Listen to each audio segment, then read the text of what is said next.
Nous, à LVMH, on a aujourd'hui plus d'une centaine de managers qui parrainent des jeunes en recherche d'emploi à nos quartiers des talents. Et puis, nos quartiers des talents s'est lancé sur d'abord la recherche d'emploi, mais très vite, on s'est aperçu aussi qu'on avait plein de jeunes entrepreneurs qui avaient des idées vraiment intéressantes et qui, là aussi, manquaient de réseau pour pouvoir faire connaître leurs idées, trouver les financements. Et donc, on a décidé également d'accompagner les jeunes entrepreneurs. Et moi, je suis ravi d'accompagner l'association. On est LVMH membre du conseil d'administration, j'en suis le trésorier. On aura suivi à la fin de cette année plus de 6000 jeunes en recherche d'emploi.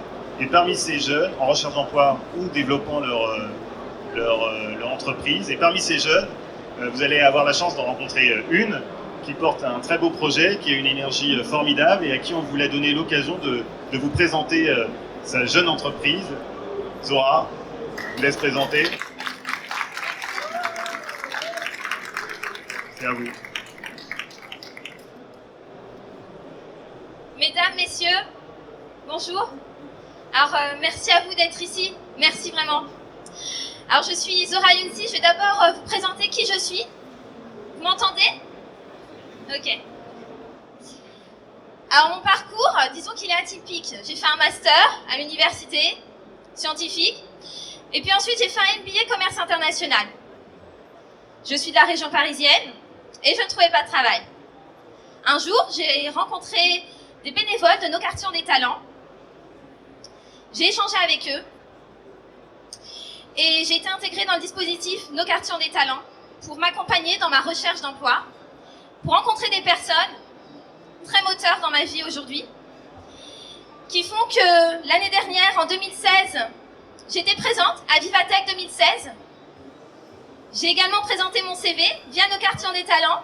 J'ai été mentorée par notre ex-ministre de l'économie, Monsieur Macron, aujourd'hui notre président. Vivatech, c'était un moment de bonheur dans le sens où vous aviez des startups, des grands groupes, de l'échange et du rêve. Du rêve, parce qu'aujourd'hui, moi aussi, je me suis lancée dans l'entrepreneuriat. Et j'y crois. J'y crois parce que j'ai fait Vivatech 2016. J'y crois parce que je suis accompagnée par Nos quartiers des talents, parce que LVMH me propose aujourd'hui de pitcher devant vous, et j'y crois parce que vous m'entendez. Vous êtes là. Et je compte sur vous.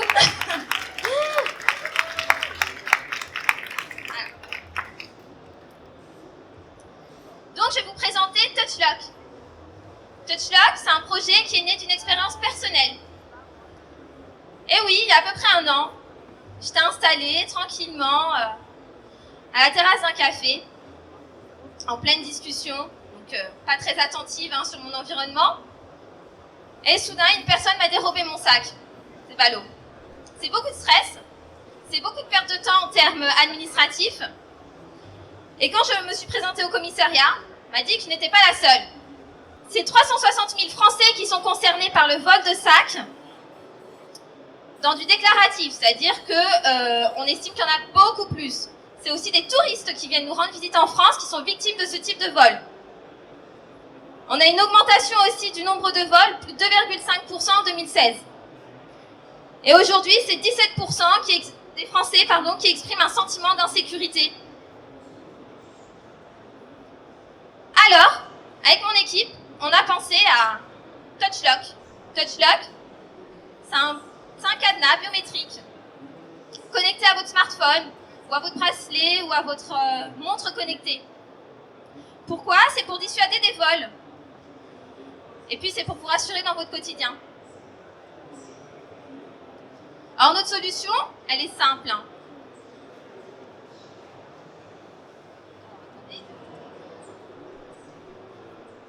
Voilà, notre solution, elle est simple. Déjà, vous imaginez que vous avez votre sac. Vous avez un cadenas basique, classique, sauf qu'il ne sera pas si classique que ça. Vous le connectez à votre appli, vous créez un compte utilisateur. Donc, ce sera un compte unique. Votre cadenas, vous le verrouillez. Il ne sera déverrouillable qu'avec votre empreinte digitale.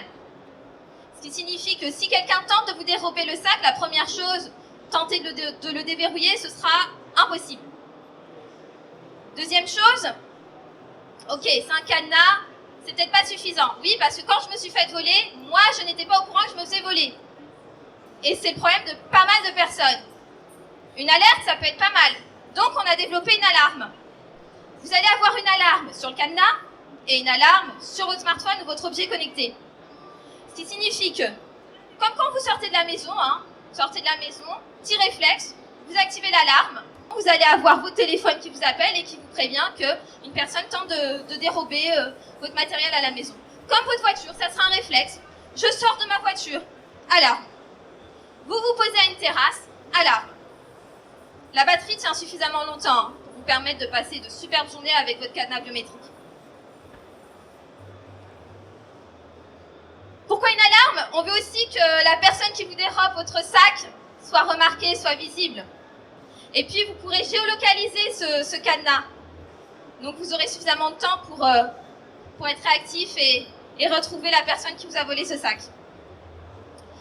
Alors, en termes de business model, donc je vais vous parler d'abord des différents types de cibles. Donc, on a tout ce qui est citadin. Il faut savoir que parmi la population française, c'est quand même une majorité de femmes de moins de 30 ans qui se fait voler son sac. Vous avez aussi les touristes. Vous avez aussi les deux roues, les utilisateurs de roues. 200 000 vélos volés par an. Et encore, je vous dis, c'est du déclaratif, ce qui veut dire qu'il y en a beaucoup plus. Vous avez les business travelers. Alors nous, comme je vous l'ai dit, en termes de valeur de proposition, on est sur du high-tech. Et on sera aussi sur une gamme design. Mais j'y reviendrai après. Alors, on espère développer des partenaires avec des designers en maroquinerie et bagagerie de luxe. Peut-être des espaces duty-free, des aéroports fournisseurs et fabricants. Et en termes de revenus, on imagine une application payante. Et évidemment, notre chiffre d'affaires se fera sur la vente du cadenas connecté, principalement. Alors avec notre équipe, on s'est plus orienté sur une cible type touriste et une cible citadin qui achète des sacs haut de luxe. Haut de gamme, pardon. Donc nous, on va s'orienter sur ce type de cible. Donc, comme je vous l'ai dit, ce sera un produit high-tech. Ce sera un accessoire pour répondre à ses besoins, aux demandes de cette cible. Ce sera aussi léger, ce sera customisable, unique et mode. Et oui, je vous ai dit, c'est une majorité de femmes qui se fait voler son sac. Vous imaginez bien, le cadenas classique, pas très joli pour une femme un peu girly, fashion. Donc un accessoire customisable pour répondre aux besoins de vraiment chaque cible. Aussi bien sur le marché français que, pourquoi pas, japonais. Sait-on jamais, on a des touristes. Alors, sur le marché, la bagagerie et la maroquinerie de luxe, c'est en croissance. Plus de 2% pour 2018. Les smartphones, c'est une vente constante. Les objets connectés, le marché va exploser. Donc là, on est à peu près sur 3 objets connectés en France par foyer. D'ici 2020, on prévoit une vingtaine d'objets connectés par foyer. Et oui, 20, c'est énorme. Donc peut-être pas de smartphone, peut-être un bracelet ou un bijou connecté, sait-on jamais en 2020 ce qui se passera. Alors oui, aujourd'hui on a 2 concurrents qui sont sur le marché, donc au Canada et en Chine. Alors je les ai testés avec mes associés. Au Canada, délai de livraison, 3 mois. On vous vend du rêve, c'est une appli qui est... en fait c'est un cadenas biométrique effectivement, mais qui n'est pas géolocalisable. Et qui ne dispose pas de système d'alarme. Ça, c'est la première chose. Et ensuite, on vous explique que vous pouvez l'utiliser avec votre appli Android, iOS, pas du tout. Impossible. En Chine, on n'est pas du tout positionné sur le même type de cible. Aussi, notre stratégie, c'est de nous positionner sur du haut de gamme. Et pour pénétrer le marché du luxe français, ce qu'on espère, c'est créer une collection capsule avec un designer. Un designer tenter de partager l'expérience TouchLock sur un sac, un petit bagage à main.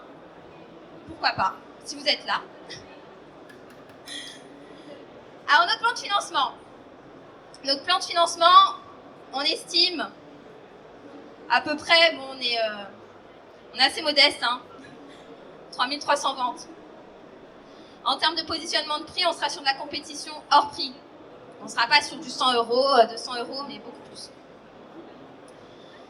Taplock, notre concurrent canadien, il est sur du 150 euros. On va être rentable au bout de la première année de vente. Alors, qui se cache derrière TouchLock? On est 4. Marouane et Mohamed, qui sont 2 frères. Eux, ils sont sur la partie technique, microélectronique et informatique. Ils vont développer aussi l'application. Le prototype, il va être prêt d'ici 2 mois avec l'application. Yacine, il est sur la partie trésorerie, finance, et moi-même sur la partie commerce et marketing. Donc aujourd'hui, TouchLock, nous en sommes. Comme je vous l'ai dit, c'est un business plan qui a été réalisé. C'est une cible que nous avons choisie. On prévoit 3300 ventes d'ici 2018, avec un bon chiffre d'affaires, de bons résultats. Une trésorerie, la trésorerie, elle est estimée sur 5 ans. Le prototype du cadenas et de l'application sont en cours, ils seront prêts pour septembre 2017. Le site internet et e-commerce, il est en conceptualisation. Et si vous avez des questions, moi je reste disponible, je vais être sur le stand, mon associé va me rejoindre. Et j'aimerais encore une fois vous remercier de m'avoir entendu, de m'avoir écouté. Je remercie LVMH, c'est un super beau cadre, merci. Je remercie nos quartiers des talents et je remercie Vivatech et merci à vous.